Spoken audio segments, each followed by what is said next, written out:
the exciting World Cup, the Swingtime Golf Show, where we talk the business of golf, has not been on a hiatus. In fact, we've been swinging internationally in and about Switzerland.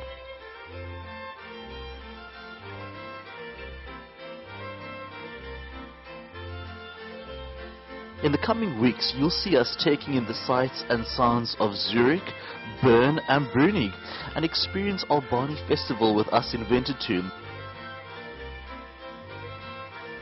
Also, you'll be meeting exciting guests in the golf, corporate and restaurant industries, culminating in the team from Swingtime dominating the first Bern Golf Trophy in Switzerland. The Swingtime Golf Show, where we talk the business of golf, is swinging to you internationally from Zurich, Switzerland, the banking capital of the world. We're 650 feet above sea level, and we're overlooking a beautiful sunny day in Zurich over the city. Join us as we discover more about Zurich as we lead on to the first Bern Golf Trophy.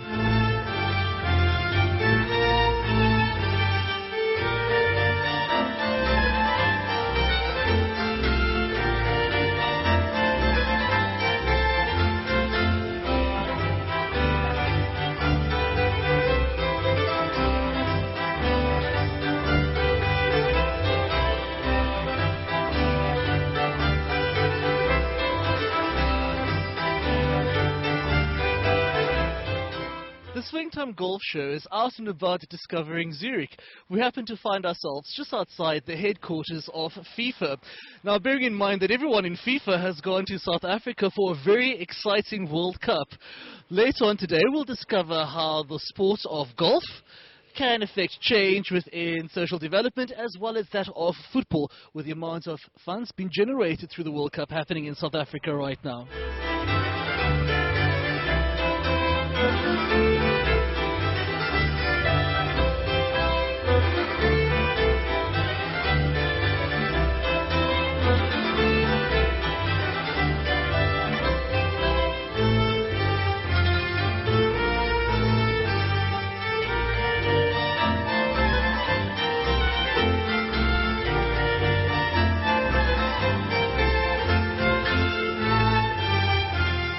Summer in Zurich provides endless hours of fantastic golf. We're standing above the Zurich Golf Club, overlooking a very challenging golf course that's permeated by trees, obstacles and bunkers. To the left of my side, you can see the Lake Zurich, providing a beautiful environment for a fantastic round of golf.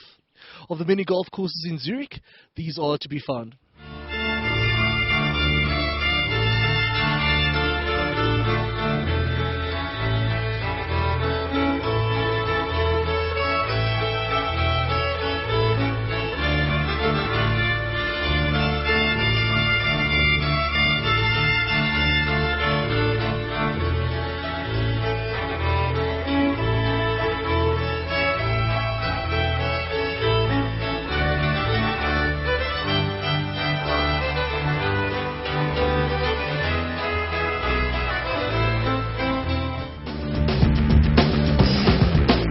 The Swingtime Golf Show, swinging one time in Zurich, comes to you from the town of Winterthur, which is hosting the Albany Festival. This festival takes place over 3 days.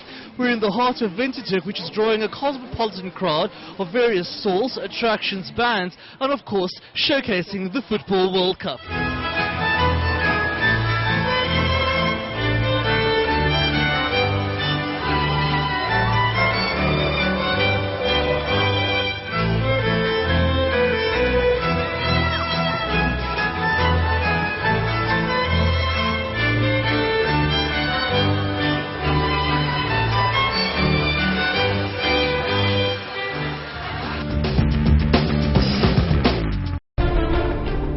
Property and real estate, construction, finance, investment, retail and wholesale, human resource and recruitment, sports and leisure, tourism, education and hospitality.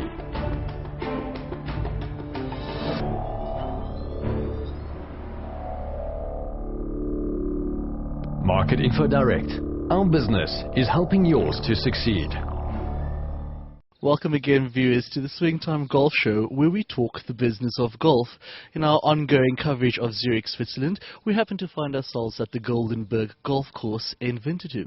I'm speaking to Andre Jaeger, who's had an illustrious career in the gastronomy industry in Switzerland over 20 years. He also has one of the highest-ranking restaurants in Switzerland, called Fischer Schimpft in Schaffhausen. Mr. Jaeger, your illustrious career has spanned over 20 years.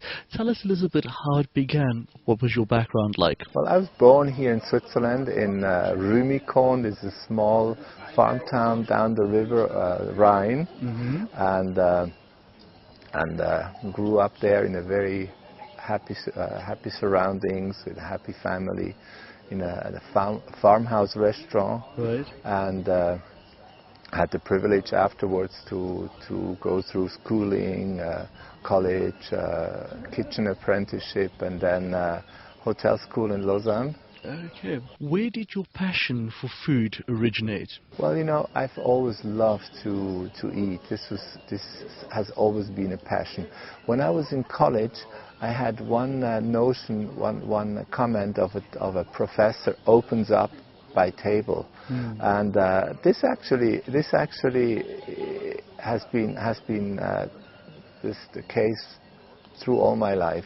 Right. But then I was lucky after my schooling to find employment in Hong Kong, and I lived in Hong Kong for 5 years. Got to know Asia very well, got to know the Chinese cuisine, namely in those days the Cantonese cuisine of Hong Kong very well, and later on the Japanese cuisine, and together with the European way of living, the European cooking, this opened up a totally new world and formed a passion that I've had to what it is nowadays.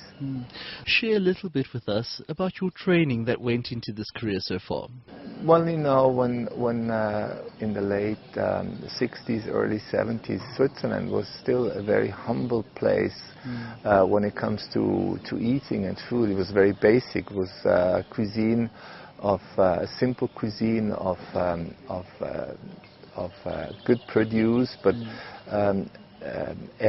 regionally separated. You had the Italian part of Switzerland. You had with more Italian type of cuisine. You had the French part with a more French type of cuisine, and then all the German-speaking parts of Switzerland, which had their own way of simple but good cuisine. And in those days, the actual gourmet or international cuisine happened in the big hotels.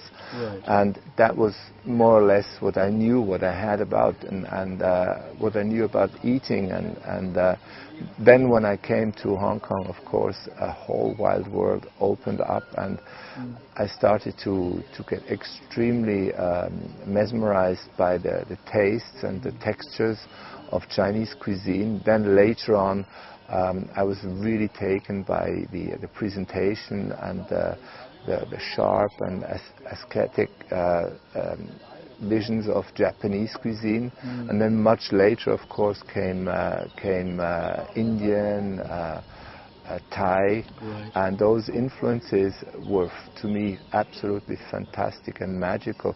And you know what fascinated me, in addition to all of that, is the health aspect of the Asian cuisine, the lightness, the enhancing of the good flavors, the lightness, and the use of the produce, and all that combined was, of course, a great opportunity, especially at the age of 20 odd years, and that's how the whole thing came about. Did you have in mind the kind of restaurant you always wanted to open? That was in the first Asian influenced dish we did in '78, and gave it to our patrons to taste. Right. And actually, you had either black or white. You had No in nothing, between. no in between. And of course, some of the in those days famous colleagues, without mentioning names, would say that's crazy and that has no future and that is impossible to do. But nowadays, of course, looking back, I understand why they did that, because I spat into their soup. Like, you know, I was scratching at a monument called Nouvelle Cuisine in those days, and actually I was not even so aware of what I was doing, because I was homesick. Right. I felt like stranded in Schaffhausen, this little town where there was no opportunity, no future, apparently, and out of this nostalgia, out of this homesickness to Asia, we started to experiment and started to bring a little bit of Asia into our living room in Schaffhausen. And I never forget the first time I made myself a fried rice. It was very basic and simple, but it was the best rice in my life. And that's when the idea came about, when we started to use Asian cooking methods, Asian ingredients with European produce. In bringing an Asian perspective to European cuisine, can you please elaborate a little bit more on this fantastic mixture of tastes, flavors and aesthetics? We sort of adapted Asian into the then so famous and successful Nouvelle Cuisine, and that of course was by itself quite a revolution. And it took about 2 years until the media got hold of this, and some very intelligent journalists started to write about this, and then more and more guests came because they wanted to see what it was all about, and it became more and more successful. Right. What goes into maintaining the very high standards you've set in your particular restaurant? It took quite a lot of years of building up and getting where we are. And nowadays, of course, it's a matter of respect. It's a matter of motivation, and it's a matter of absolute daily doing. It can't be. It's not a routine. It's the commitment. The commitment to please our guests and to give our guests the very best. And when I think who pays our bills, who pays our wages and the rent, it's the guests. So what we're doing, our commitment goes especially to our patrons, to our guests. And the ranking, of course, is very important, but if we do well, if the guests are happy, the ranking comes automatically. The young staff, of course, is our future. And long before I can think about my guests or myself, I have to think about my staff. And the young people which are with me, but also to the others, I can only say, do what you're doing with passion and conviction, and try have visions and have likings, and don't run after money or success. This will come automatically if you're good. I have a 21-year-old son, and I have never told him what to do. I've always tried to give him true values of life, to give him self-respect and love, and this is something that I wish for all the young people to get and to have, and this will guide them to where they want to be. What inspires you particularly as an artist, and what is your own philosophy that's held you in good stead over the years? You know, my philosophy is to live the day and to stay humble, and I think that's one thing which is extremely helpful and leads to quite a lot of happiness. If you don't expect, you're not disappointed. And I kind of feel sorry for people which say, well, I will do this tomorrow, and they don't see, they only live for tomorrow. They miss out on what they have today.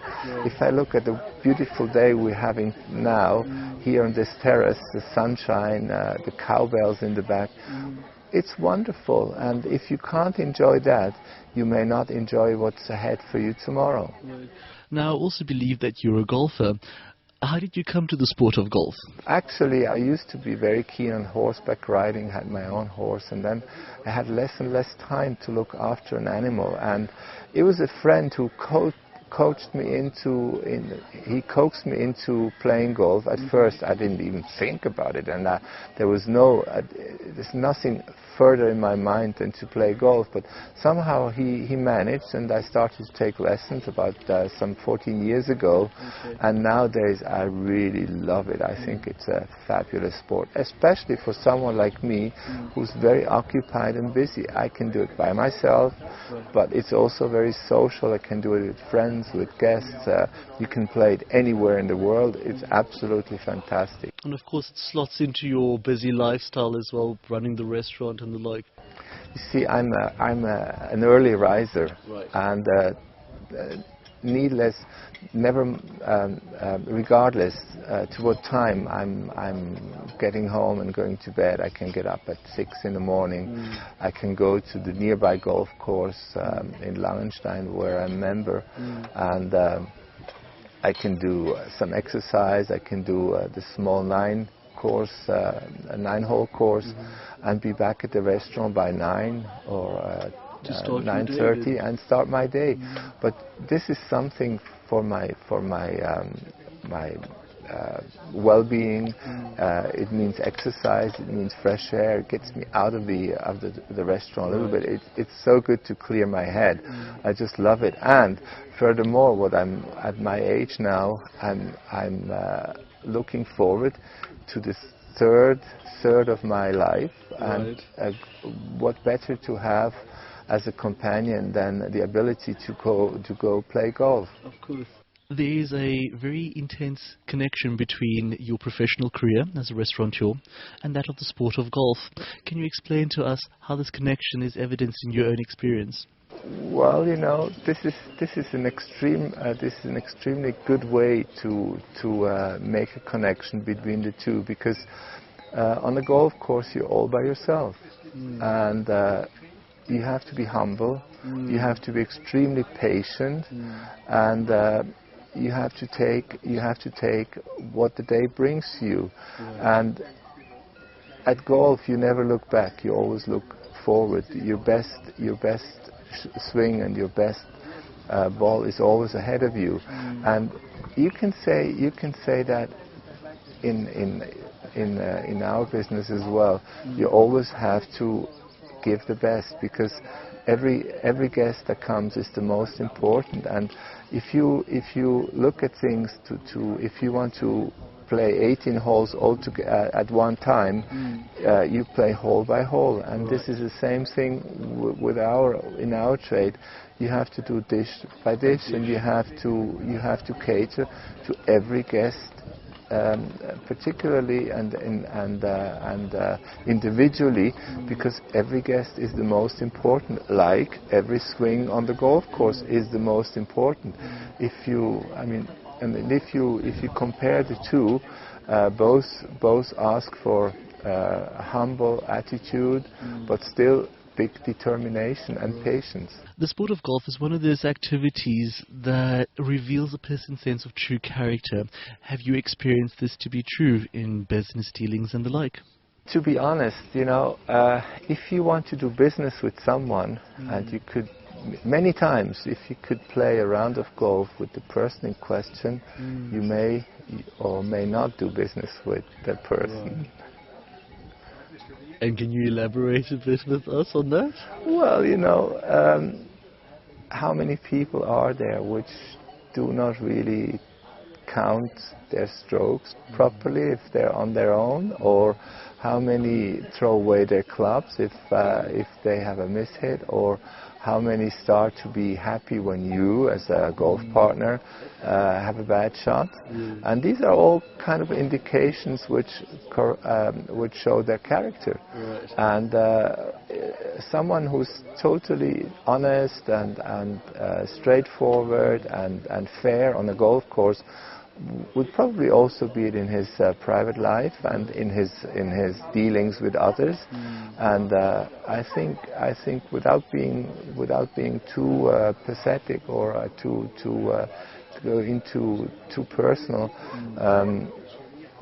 it's really when someone is on his own, knowing that he plays against himself, that he shows his true face.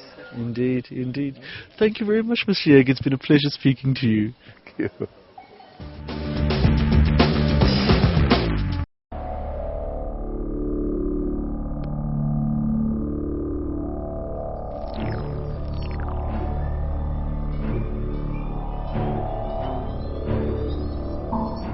With our finger on the pulse of activity throughout our business sectors, we at Market Info Direct are leaders in dominating the business environment.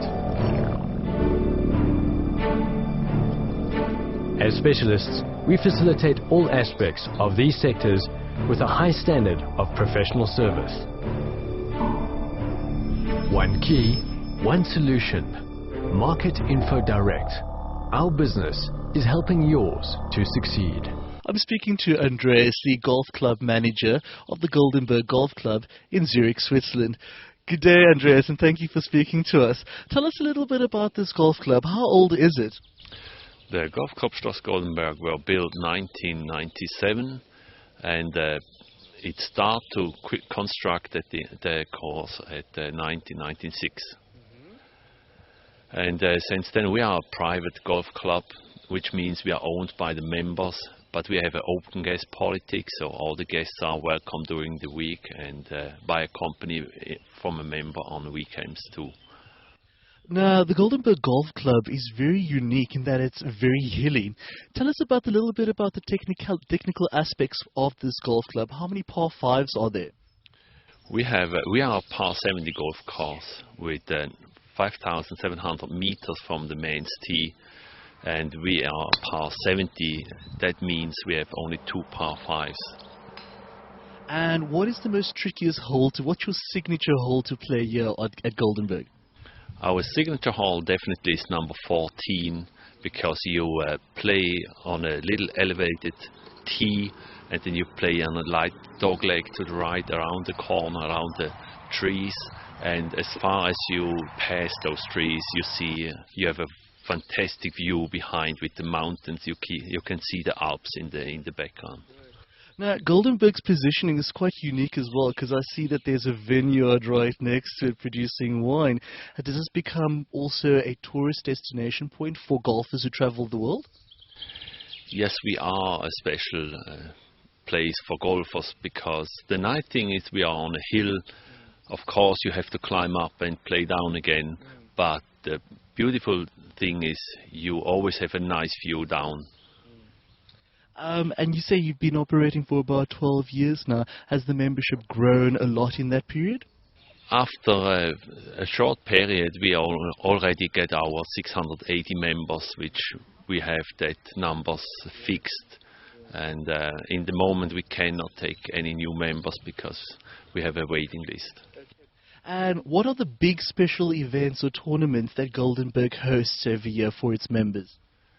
We have, of course, the club championship every year, and then we have an open tournament which is called Goldenberger Meisterschaft. That's a championship, a national championship open for all the golfers in Switzerland. And tell us a little bit about your background. How did you get into the sport of golf? I came relatively late to that sport. I learned golf in United States during my time at university. And when I came back to Switzerland, I went into a very private golf club, and there I learned golf, and I was there for 7 years, captaining the board. And in my business background, I constructed golf courses years before, and now I'm here as a manager. So, Andreas, what is your tip for the golfer playing at Goldenberg? My tip would be patient, don't be too aggressive, and enjoy your time and enjoy your view here in Goldenberg. Thank you very much, Andreas. It's great been speaking to you. Thank you. Thank you again, viewers, for joining us with the Swingtime Golf Show, where we talk the business of golf. We've been tasting and seeing the sights and sounds of Zurich, Switzerland, and swinging internationally over here. We've experienced the wonderful street festival in Winterthur, met with an illustrious guest, Mr. Andre Jäger, one of the greatest proprietors of the highest-ranking restaurants in Switzerland, and has had an immense amount of accolades with regards to his particular restaurant. Stay tuned for next week, when we join with the Swingtime adopter golfers, and also the winners of the Swingtime Corporate Golf Challenge 2010 as they participate in the first Bern Trophy hosted by the Swiss Invest Group.